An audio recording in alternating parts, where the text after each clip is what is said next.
ಎಲ್ಲರಿಗೂ ನಮಸ್ಕಾರ ವೀಕ್ಷಕರೇ. ನಾಳೆ ಸೆಪ್ಟೆಂಬರ್ 26 ನವರಾತ್ರಿಯ 5ನೇ ದಿನ ದುರ್ಗಾದೇವಿಯ ಚಾಮುಂಡೇಶ್ವರಿ ದೇವಿಯನ್ನು ಯಾವ ರೂಪದಲ್ಲಿ ಪೂಜಿಸಬೇಕು? 5ನೇ ದಿನದ ವಿಶೇಷವಾದ ಕಥೆ ಏನು?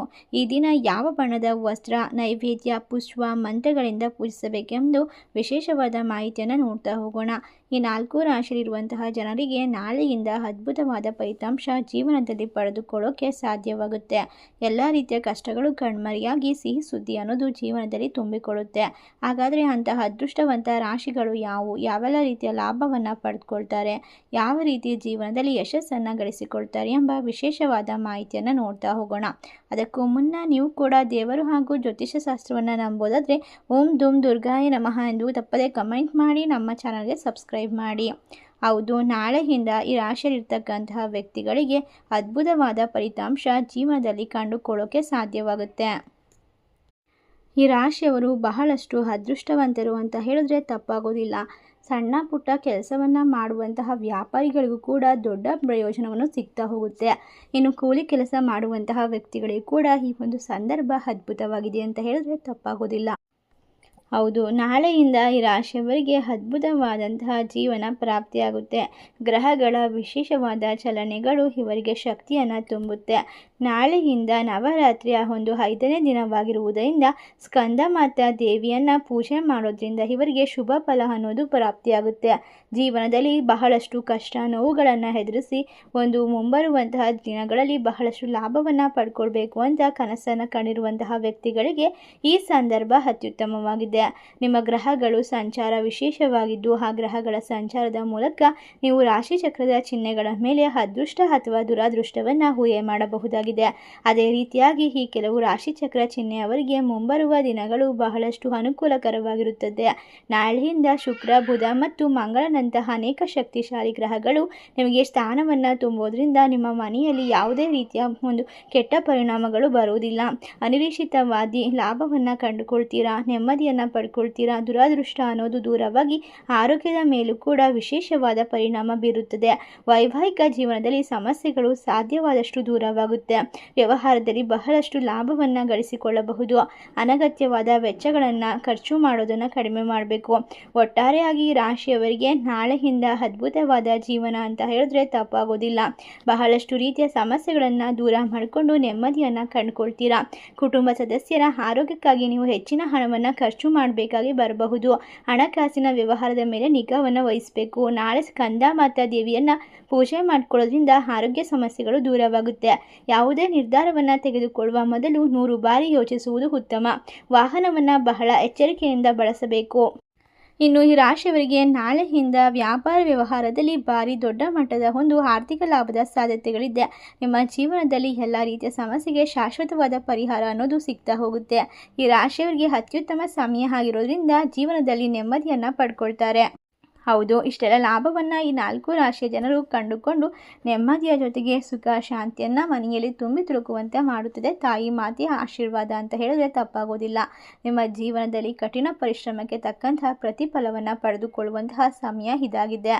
ಈ ರಾಶಿಯವರಿಗೆ ಅತ್ಯುತ್ತಮವಾದ ದಿನಗಳು ಆರಂಭವಾಗುವುದರಿಂದ ನಾಳೆಯ ಒಂದು ವಿಶೇಷವಾದ ನವರಾತ್ರಿಯ 5ನೇ ದಿನದಿಂದ ಈ ರಾಶಿಯಲ್ಲಿರ್ತಕ್ಕಂಥ 4 ರಾಶಿಯವರಿಗೆ ಸಾಕ್ಷಾತ್ ಪರಮೇಶ್ವರಿ ದೇವಿಯ ಅಂದರೆ ಪಾರ್ವತಿ ದೇವಿಯ ಒಂದು ವಿಶೇಷವಾದ ಸಂಕಲ್ಪ ಆಶೀರ್ವಾದ ಸಿಗ್ತಾ ಹೋಗುತ್ತೆ. ಜೀವನದಲ್ಲಿ ನೆಮ್ಮದಿಯನ್ನು ಪಡ್ಕೊಳ್ತಾರೆ. ಸಮಸ್ಯೆಗಳಿಂದ ಪರಿಹಾರ ಸಿಗ್ತಾ ಹೋಗುತ್ತೆ. ಹೊಸ ವ್ಯಕ್ತಿಗಳ ಭೇಟಿಯಿಂದ ಮನಸ್ಸು ಸಂತೋಷವಾಗಿರುತ್ತೆ. ಇನ್ನು ಈ ರಾಶಿಯಲ್ಲಿರ್ತಕ್ಕಂತಹ ವ್ಯಕ್ತಿಗಳು ಸ್ಕಂದ ಮಾತಾ ದೇವಿಯನ್ನು ಆರಾಧನೆ ಮಾಡಿಕೊಳ್ಳೋದ್ರಿಂದ ತೊಂದರೆಗಳು ದೂರವಾಗುತ್ತೆ. ಈ ಒಂದು ಹಿಂದಿನ 4 ದಿನಗಳಂದು ಸಾಕ್ಷಾತ್ ಪಾರ್ವತಿ ದೇವಿ ಮಹೇಶ್ವರಿ ದೇವಿಯ 4 ಅವತಾರಗಳನ್ನು ನೋಡಿದ್ದೇವೆ. ಹಿಮವಂತನ ಮಗಳಾದ ಶೈಲಪುತ್ರಿ, ನಂತರ ಶಿವನನ್ನು ಆರಾಧಿಸಿ ಪೂಜಿಸಿ ಮೆಚ್ಚಿಸುವ ಬ್ರಹ್ಮಚಾರಿಣಿ, ನಂತರ ಭಯಂಕರ ಸ್ವರೂಪದ ಶಿವನನ್ನ ಮದುವೆಯಾದ ಮಂಟಪದಲ್ಲಿ ನೋಡಿ ಅದೇ ಸ್ವರೂಪವನ್ನು ತಾಳಿ ಒಳಿಸಿಕೊಳ್ಳುವಂತಹ ಚಂದ್ರಘಟ್ಟ, ನಂತರ ರಾಕ್ಷಸರನ್ನ ನಾಶ ಮಾಡುವ ಸ್ವರೂಪ ಕೂಷ್ಮಾಂಡ ದೇವಿ. 5ನೇ ದಿನದಂದು ದೇವಿ ಸ್ಕಂದ ಮಾತೆಯಾಗಿ ತನ್ನ ಭಕ್ತರಿಗೆ ಕಾಣಿಸಿಕೊಳ್ತಾಳೆ. ದುರ್ಗಾ ಮಾತೆ ದೇವಿಯ ರೂಪದಲ್ಲಿ 1 ಒಂದಾದ ಸ್ಕಂದ ಮಾತಾ ದೇವಿಯ ರೂಪವನ್ನು ನವರಾತ್ರಿ ಹಬ್ಬದ 5ನೇ ದಿನದಂದು ಪೂಜಿಸಲಾಗುತ್ತೆ, ಮಂಗಳಕರವೆಂದು ಪರಿಗಣಿಸಲಾಗುತ್ತೆ. ದುರ್ಗಾ ದೇವಿಯು ತನ್ನ ಸ್ಕಂದ ಮಾತಾ ಅವತಾರದಲ್ಲಿ 4 ತೋಳುಗಳನ್ನು ಹೊಂದಿದ್ದಾಳೆ. ಇದರಲ್ಲಿ ತನ್ನ ಒಂದು ಕೈಯಲ್ಲಿ ಬಾಲ್ಯದಲ್ಲಿರುವಂತಹ ಕಾರ್ತಿಕೇಯನನ್ನು ಹಿಡಿದುಕೊಂಡಿದ್ದಾಳೆ, ಇನ್ನೊಂದು ಕೈಯಲ್ಲಿ ವರಮುದ್ರೆಯನ್ನು ಹಿಡಿದುಕೊಂಡಿದ್ದಾಳೆ. ಇದರಿಂದ ಆಕೆ ಭಕ್ತರನ್ನು ಆಶೀರ್ವದಿಸುತ್ತಾಳೆ ಹಾಗೂ ಇನ್ನೂ 2 ಕೈಗಳಲ್ಲಿ ಕಮಲದ ಹೂಗಳನ್ನು ಹಿಡಿದುಕೊಂಡಿರುತ್ತಾಳೆ. ಸಿಂಹದ ಮೇಲೆ ಕುಳಿತು ಸಂಚಾರವನ್ನ ಮಾಡುತ್ತಾಳೆ. ತಾರಕಾಸುರನ ಉಪಟಳದಿಂದ ದೇವತೆಗಳು ಹಾಗೂ ಭೂಮಿಯ ಜನರು ದುಃಖ ಪೀಡಿತರಾಗಿದ್ದಾಗ ತಾರಕಾಸುರನು ಬ್ರಹ್ಮನ ಒಂದು ವರಬಲದಿಂದ ಕೊಬ್ಬಿರುತ್ತಾನೆ. ಶಿವಪಾರ್ವತಿಯರ ಕಂದನಿಂದ ಮಾತ್ರವೇ ನನಗೆ ಮರಣ ಎಂದು ಅವನು ವಿಶೇಷ ವರ ಪಡೆದಿರ್ತಾನೆ. ಆದರೆ ಅದು ಸಾಧ್ಯವಾಗುವುದಿಲ್ಲ ಎಂದು ಆತ ನಂಬಿರುತ್ತಾನೆ. ಆದರೆ ಪಾರ್ವತಿ ಹಾಗೂ ಶಿವನ ಮದುವೆಯಾದ ಬಳಿಕ ಸ್ಕಂದ ಅಥವಾ ಷಣ್ಮುಖನು ಜನ್ಮವನ್ನ ತಾಳ್ತಾನೆ. ಷಣ್ಮುಖನನ್ನೇ ತಮ್ಮ ದೇವ ಸೈನ್ಯಕ್ಕೆ ದೇವತೆಗಳು ಸೇನಾಧಿಪತಿಯಾಗಿ ಮಾಡಿಕೊಳ್ತಾರೆ. ದೇವಿಯೂ ಸೇರಿದಂತೆ ಸರ್ವರು ಈತನಿಗೆ ತಮ್ಮ ಶಕ್ತಿಗಳನ್ನು ನೀಡ್ತಾರೆ. ಸ್ಕಂದನು ದೇವಸೇನಾ ಸಮೇತವಾಗಿ ತೆರಳಿ ತಾರಕಾಸುರನನ್ನು ಘೋರ ಯುದ್ಧದಲ್ಲಿ ಕೊಂದು ಮರಳುತ್ತಾನೆ. ಹೀಗೆ ತಾಯಿ ಹಾಗೂ ತನ್ನ ಸೈನ್ಯದ ಶಕ್ತಿಯಿಂದ ತಾರಕಾಸುರನನ್ನು ಕೊಂದ ಸ್ಕಂದನನ್ನ ಅಂದರೆ ಸುಬ್ರಹ್ಮಣ್ಯನನ್ನ ತೊಡೆಯ ಮೇಲೆ ಕೂರಿಸಿಕೊಂಡಿರುವಂತಹ ಜಗನ್ಮಾತೆಯನ್ನ ಸ್ಕಂದ ಮಾತೆ ಎಂದು ಕರೆಯಲಾಗುತ್ತೆ. ಸ್ಕಂದ ಮಾತಾ ದೇವಿಯನ್ನ ಆರಾಧಿಸುವ ಭಕ್ತರು ದುರ್ಗೆಯ ವಿಶೇಷವಾದ ಆಶೀರ್ವಾದಕ್ಕಷ್ಟೇ ಅಲ್ಲದೆ ಮಗನಾದ ಸ್ಕಂದನ ಆಶೀರ್ವಾದವನ್ನ ಸುಬ್ರಹ್ಮಣ್ಯ ಸ್ವಾಮಿಯ ಅನುಗ್ರಹವನ್ನು ಕೂಡ ಪಡೆದುಕೊಳ್ಳಬಹುದು. ಈ ಅವತಾರವನ್ನು ಪೂಜಿಸುವುದರಿಂದ ಭಕ್ತರು ಎಲ್ಲ ಕಷ್ಟಗಳಿಂದ ಮುಕ್ತರಾಗಿ ದೇವಿಯ ಕೃಪೆಗೆ ಪಾತ್ರರಾಗುತ್ತಾರೆ.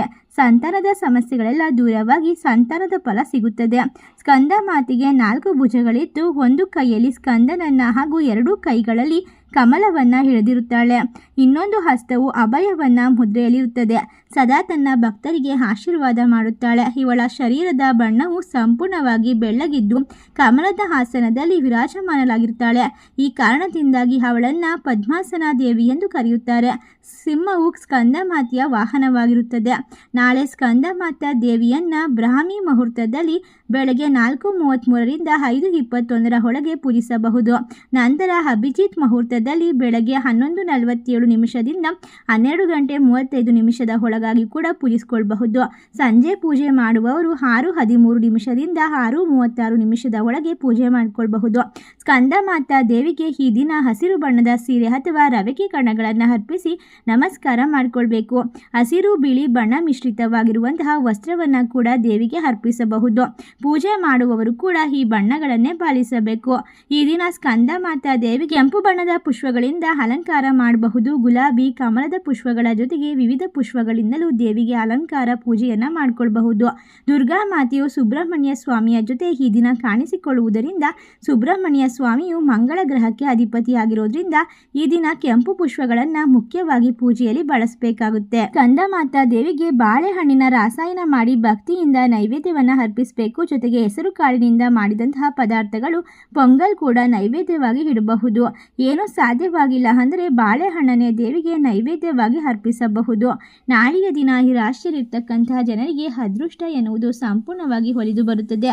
ಈ ಒಂದು ದಿನ ಮನೆಯಲ್ಲಾಗಲಿ ದೇವಸ್ಥಾನಗಳಲ್ಲಾಗಲಿ ಓಂ ದೇವಿ ಸ್ಕಂದ ಮಾತಾಯ ನಮಃ ಎಂದು 108 ಬಾರಿ ಹೇಳಿಕೊಂಡರೆ ದುರ್ಗೆಯ ಅನುಗ್ರಹದಿಂದ ಕಷ್ಟದ ಜೀವನ ಅಂತ್ಯವಾಗಿ ಸುಖ, ಶಾಂತಿ, ನೆಮ್ಮದಿ, ಸಂತೋಷ ಸಿಗುತ್ತದೆ. ಸ್ಕಂದ ಮಾತೆಯ ಅನುಗ್ರಹ ಸಿಕ್ಕರೆ ವ್ಯಾಪಾರ ರಂಗದಲ್ಲಿ ಯಶಸ್ಸು, ಜೀವನ ನಡೆಸಲು ಹೆಚ್ಚು ಬುದ್ಧಿವಂತಿಕೆ, ಮಕ್ಕಳ ಓದಿನಲ್ಲಿ ಯಶಸ್ಸು, ಸಂತಾನದ ಸಮಸ್ಯೆಗಳು ದೂರವಾಗಿ ಮಾನಸಿಕ ನೆಮ್ಮದಿ ಕೂಡ ಭಕ್ತರಿಗೆ ದೊರೆಯುತ್ತದೆ. ನವರಾತ್ರಿಯ 5ನೇ ದಿನ ಈ ರೀತಿಯಾಗಿ ಪೂಜೆಯನ್ನ ಮಾಡಿಕೊಳ್ಳೋದ್ರಿಂದ ನಿಮ್ಮ ಜೀವನದಲ್ಲಿ ಸಕಲ ಸೌಭಾಗ್ಯವನ್ನ ಪಡ್ಕೊಳ್ತೀರಾ. ಈ 4 ರಾಶಿಯಲ್ಲಿರ್ತಕ್ಕಂತಹ ಜನರಿಗೆ ನಾಳೆಯಿಂದ ಅದ್ಭುತವಾದ ಅದೃಷ್ಟದ ಸಮಯ ಅಂತ ಹೇಳಬಹುದು.